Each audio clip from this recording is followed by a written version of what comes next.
Assalamualaikum warahmatullahi wabarakatuh.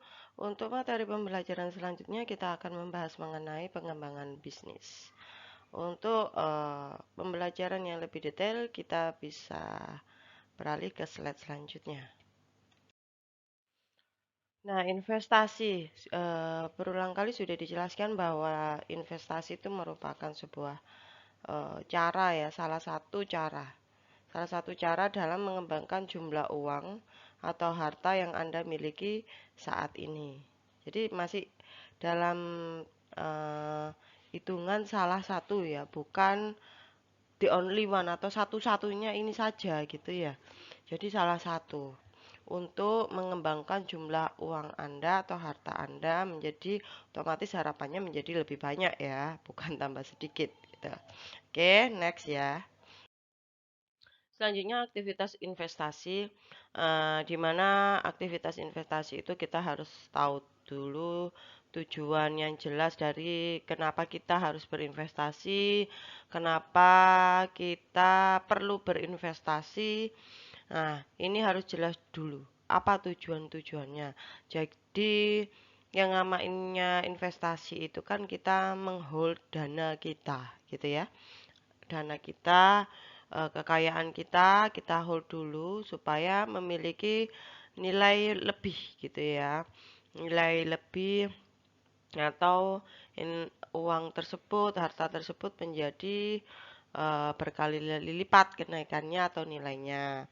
Kemudian menilai seberapa banyak modal yang bisa Anda siapkan. Jadi kita harus tahu berapa alokasi dana yang disiapkan gitu ya. Misalnya kita 20% dari penghasilan bulanan kita untuk investasi. Nah, itu kita harus bisa menyiapkannya.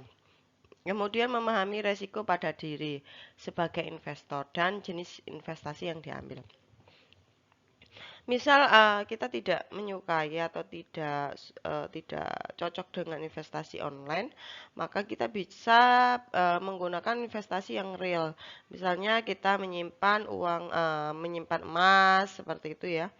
Kita menyimpan emas batangan, membeli rumah, membeli properti, membeli tanah. Nah, itu karena ada wujudnya sehingga kita bisa memantau. Misal ya, kita sebagai investor itu juga harus memahami apa namanya, memahami gaya kita dalam berinvest gitu. Tujuan mengadakan investasi pertama mendapatkan penghasilan tetap. Bisa ya, bisa. Kita misal berinvestasi di sebuah bisnis yang sedang berjalan, gitu kan ya. Dengan perjanjian tertentu kita mendapatkan pembagian laba flat misal ya, flat gitu ya, sebulan 5 juta misal gitu. Jadi kita punya penghasilan tetap, itu flat kayak gitu. Kemudian kita juga dapat memperbesar usaha ya. Jadi misal kita berinvestasi ruko nih ya. Jadi kita berinvestasi ruko gitu. Jadi kita beli ruko lagi, kayak gitu-gitu. Nah, karena kita sudah memiliki satu bidang usaha yang membutuhkan ruko, jadi kita bisa memperluas usaha kita ke ruko-ruko yang telah kita beli sebagai investasi tersebut ya. Hmm, Nah, yang selanjutnya bisa jadi jaminan bisnis nih ya. Jaminan bisnis, misal kita apa namanya, kita butuh dana cash gitu ya. Jadi ruko-ruko yang kita sudah beli itu bisa kita jaminkan ya untuk biaya operasional bisnis selanjutnya. Kemudian juga mengurangi sebuah persaingan ya gitu. Jadi misal kita apa namanya me- memiliki sebuah dana yang besar gitu ya. Nah, kita kan cenderung akan membuat usaha sehingga usaha tersebut itu akan menjadi jenuh di pasaran ya. Sehingga untuk mendapatkan return yang bagus itu susah sekali.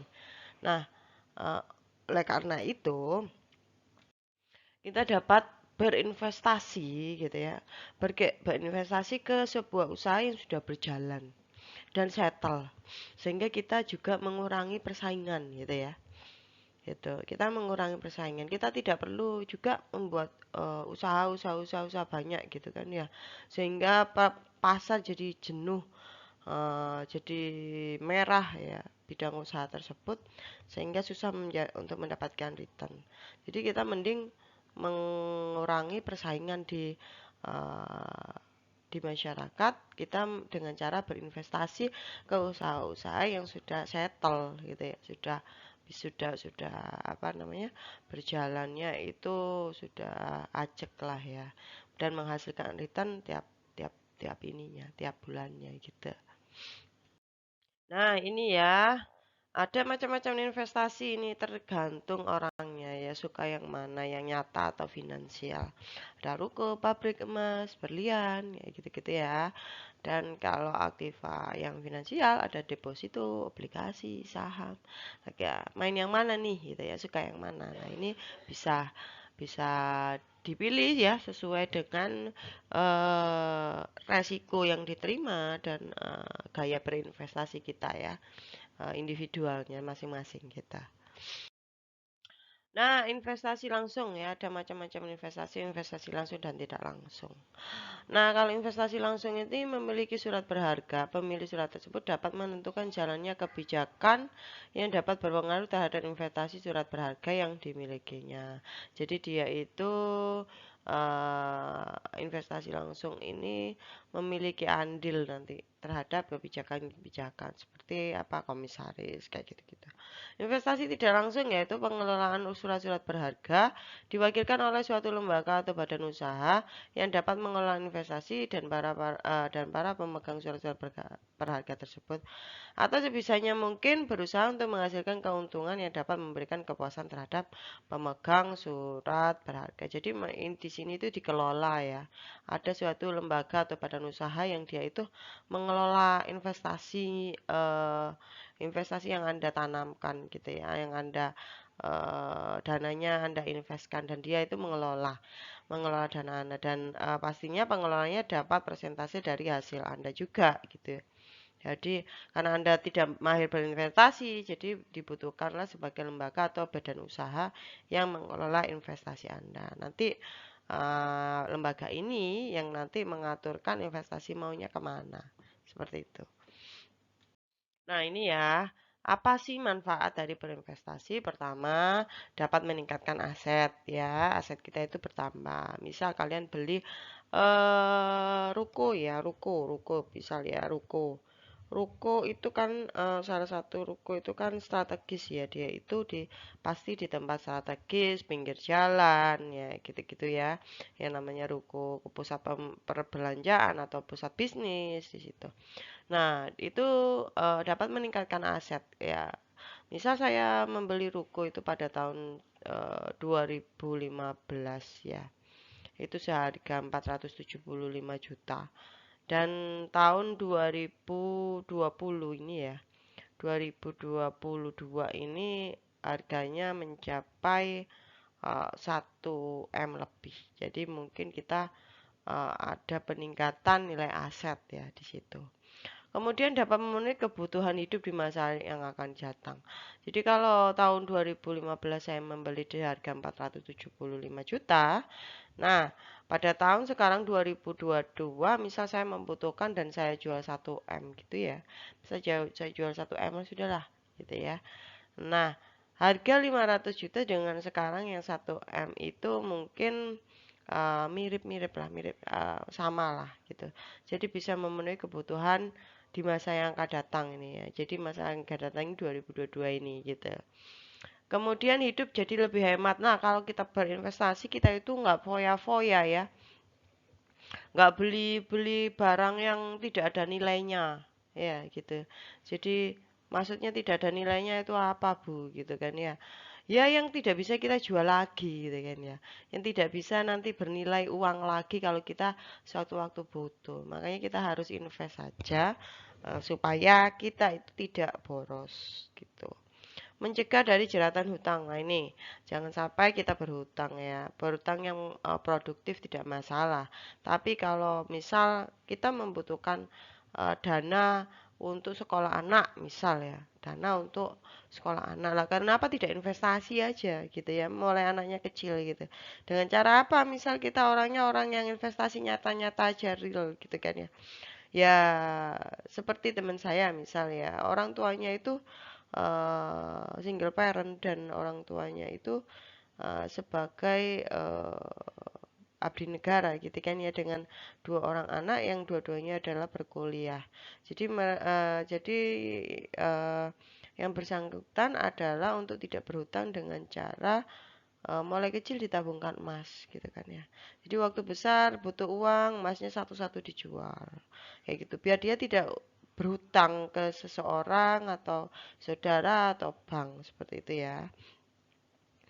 Nah, menciptakan kebahagiaan bagi keluarga. Jadi, sekiranya kita bisa berinvest kecil-kecilan ya, itu kita juga menciptakan kebahagiaan. Jadi, kita tidak berpikir bagaimana ya besok ada gak tabungannya, dia sekolahnya jangan ke sini, uangnya ndak cukup gitu kan, jadi tidak bahagia lagi ya kayak gitu ya. Jadi, mulai sekarang mungkin sekecil apapun kita bisa alihkan untuk berinvestasi. Nah, di sini ada strategi mencari investasi ya. Apakah yang Anda butuhkan di sini ya? Pendapatan atau pertambahan modal mana dulu? Bantu dulu ya. Ini. Kita harus tahu dulu pada diri kita saat mencari investasi. Kita butuh apa sih, pendapatan atau pertambahan modal? Nah, kalau kita mencari pendapatan, oke. Berapa lama Anda akan mendukung untuk mendapatkan hasilnya? Hmm. Jadi Anda bisa menentukan investasi yang hasilnya Anda dapatkan itu kapan gitu. Yang jelasnya itu kapan Anda bisa memetik hasil dari investasi itu. Kalau berharap untuk mendapatkan penghasilan yang kontinu bulanan, maka kita harus memilih investasi yang memberikan return bulanan. Kalau kita ingin mendapatkan peningkatan nilai aset, misal seperti ruko yang tadi saya ceritakan, maka kita juga harus memilih investasi yang nilainya itu berkali-kali lipat dan jangka waktunya itu lama, penyimpanannya itu lama. Seperti itu ya. Kemudian berapa resiko yang dapat Anda tolerir? Jadi kalau misal ruko nih ya, ruko kenaikannya misal 100% jika kita apa namanya, berinvestasi selama 10 tahun, nilainya menjadi 100% seperti itu kan ya kenaikannya. Tapi resikonya apa? Resikonya adalah nggak ada yang beli gitu ya. Karena sangat tergantung dengan yang namanya kondisi ekonomi negara. Anda bisa menolerirnya nggak kayak gitu. Nah, ini yang menjadi salah satu pertimbangan juga untuk kita mencari investasi. Eh, misal juga resikonya bagaimana? Oh, uangnya di hold 1 tahun. Mau ndak gitu? Mau nggak ini investasinya tapi uangnya senilai 1 M itu di hold di perusahaan selama 1 tahun. Tapi Anda mendapatkan return bulanan yang continue tiap bulannya selama 1 tahun dengan resiko uang 1 M-nya di hold seperti itu. Nah, itu salah satu strategi kita mencari investasi. Intinya kita harus tahu kenapa, butuhnya apa sih kita berinvestasi biar kita itu tidak salah memilih jenis-jenis investasi atau teknik investasi yang akan kita ambil nanti. Selain itu, kita juga harus tahu berapa tingkat pengetahuan investasi yang Anda miliki. Bila Anda belum punya sekali pengalaman berinvestasi secara digital atau finance, maka Anda perlu untuk memperdalam ilmu tersebut ya, gitu dengan cara mencari apa namanya, pelatihan-pelatihan eksternal via online, Zoom, atau aplikasi-aplikasi pembelajaran saham, itu bisa dikerjakan. Berapa banyak waktu yang Anda dedikasikan untuk investasi Anda? Nah, ini ya, berapa banyak waktu yang Anda dedikasikan. Nah, kalau Anda memang benar-benar tidak memiliki waktu, maka Anda bisa bergabung pada sebuah lembaga pengelolaan investasi. Jadi dana Anda nanti diinvestasikan gitu ya, dikelola untuk mendapatkan apa namanya? eh, keuntungan-keuntungan dari investasi yang Anda inginkan seperti itu. Oke, ini ya kita akan belajar mengenai prinsip yang berkaitan dengan pelajaran bisnis. Jadi kalau misal ada orang, wah dia bekerja terus nih, cari uang terus nih, gitu kan ya. Untuk apa uang banyak-banyak gitu ya, nanti jadi sombong, jadi ini, jadi itu, kayak gitu kan ya. Jadi sebenarnya uang bukan akar dari kejahatan ya. Kalau kita punya banyak uang, maka kita bisa membantu banyak orang, hidup kita jadi enak, orang tua kita juga mungkin tidak kekurangan uang, menjadi bahagia, kita kan jadi punya pahala dengan membagikan orang tua, anak, dan lain-lain, menjadikan anak lebih bermanfaat dengan sekolah-sekolah yang lebih baik gitu, menjadi anak yang membuat anak kita menjadi lebih pintar, seperti itu kan ya. Kemudian uang hasil kerja keras begitu ya. Kita harus bisa mampu menanamkan diri bahwa uang merupakan hasil dari kerja keras ya. Jangan sampai kita mengajarkan kepada anak kita bahwa menghasilkan uang tanpa kerja itu nonsen ya, tidak ada ya. Kita harus kerja, bahkan bisa bekerja keras untuk mendapatkan uang, hasil kerja keras ya, bukan hasil kerja apa namanya? Mager gitu kan ya. Kemudian bekerja untuk belajar. Jangan jadi kita itu beri apa namanya ya, niat dulu ya. Ketika kita bekerja, maka kita itu belajar gitu ya. Belajar apa sih di perusahaan, bagaimana teknis strategi pengelolaannya di perusahaan yang kita sedang bekerja gitu. Ketika kita sudah mampu untuk berdiri sendiri, maka kita sudah banyak pembelajaran yang telah kita dapatkan dari perusahaan tersebut. Nah, prinsip selanjutnya yang berkaitan dengan pembelajaran pelajaran bisnis yaitu kita itu membangun sistem dalam pekerjaan. Jadi membangun sistem itu bukan berarti kita itu mengerjakan semuanya sendiri. Kita membangun sistem membagi pekerjaan, bagaimana pekerjaan itu dibagi-bagi, dibuat otomatis, dibuat mudah, dibuat seramping mungkin, otomatis mungkin bagaimana kita membangun merancang sistem tersebut gitu ya. Jadi kalau kita masih menggunakan diri kita untuk semua hal, maka apa namanya, bisnis itu hanya akan sampai di situ-situ aja, tidak akan berkembang lebih besar lagi. Kemudian kita nomor 5 adalah pantang untuk menyerah. Jadi kita dalam agama kita disuruh untuk berikhtiar. Begitu juga untuk salah satu eh, ibadah kita yaitu eh, sa'i ya, dari bolak-balik sa'i dari eh, keliling, bukan keliling ya, kita bolak-balik sofa marwah gitu ya, untuk apa, memberikan semangat bahwa kita itu pantang menyerah. Dalam berbisnis kita juga tidak boleh pantang menyerah. Mungkin usaha kita aja yang kurang kurang besar gitu ya, gitu. Jadi kita tidak boleh pantang untuk menyerah. Kemudian perekrutan orang terbaik. Jadi kalau kita membuat sebuah bisnis atau usaha, jangan sampai kita merekrut orang-orang yang menjadi liabilitas atau beban bagi perusahaan kita. Rekrut orang-orang terbaik di bidangnya. Rekrut orang-orang yang memang capable di bidangnya. Seperti itu. Karena Indonesia ini kaya akan lulusan sarjana S1 itu banyak sekali, dan mereka itu eh, harus diberdayakan ya. Jadi orang-orang yang terbaik kita rekrut, kita jadikan tim untuk sebuah bisnis kita atau sebuah usaha yang baru kita rintis seperti itu. Dan yang nomor 7 adalah istimewakan konsumen. Jadi jangan beranggapan bahwa konsumen itu musuh kita gitu ya. Jadi kita menggali banyak hal dari konsumen.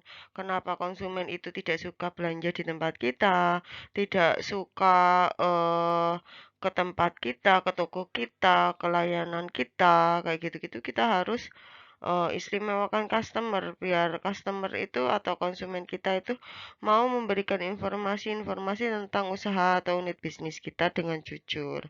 Kerjasama atau perkembangan bisnis. Jadi kalau bisa kita bekerja sama untuk mengembangkan bisnis kita dengan perusahaan-perusahaan lainnya gitu. Kita tidak bisa apa namanya jualan sendiri-sendiri itu repot gitu ya. Karena tidak akan besar kalau kita main individualisme saja, maka pentingnya kolaborasi atau kerjasama antar bisnis. Kemudian nomor 9 yaitu pembuatan inovasi baru. Jadi kita yang di masa yang benar-benar agile ini kita harus mampu membuat inovasi-inovasi baru karena orang sekarang itu cepat bosan gitu, butuh hal-hal yang baru untuk merefresh otak, untuk inovasi yang baru, untuk hal-hal yang menurut mereka itu mempermudah pekerjaan atau kehidupan mereka seperti itu. PowerPoint ini disajikan menyudur dari atau mengutip dari Suryanto dan Daryanto tahun 2019 yaitu buku pengantar manajemen bisnis penerbit Gava Media. Terima kasih.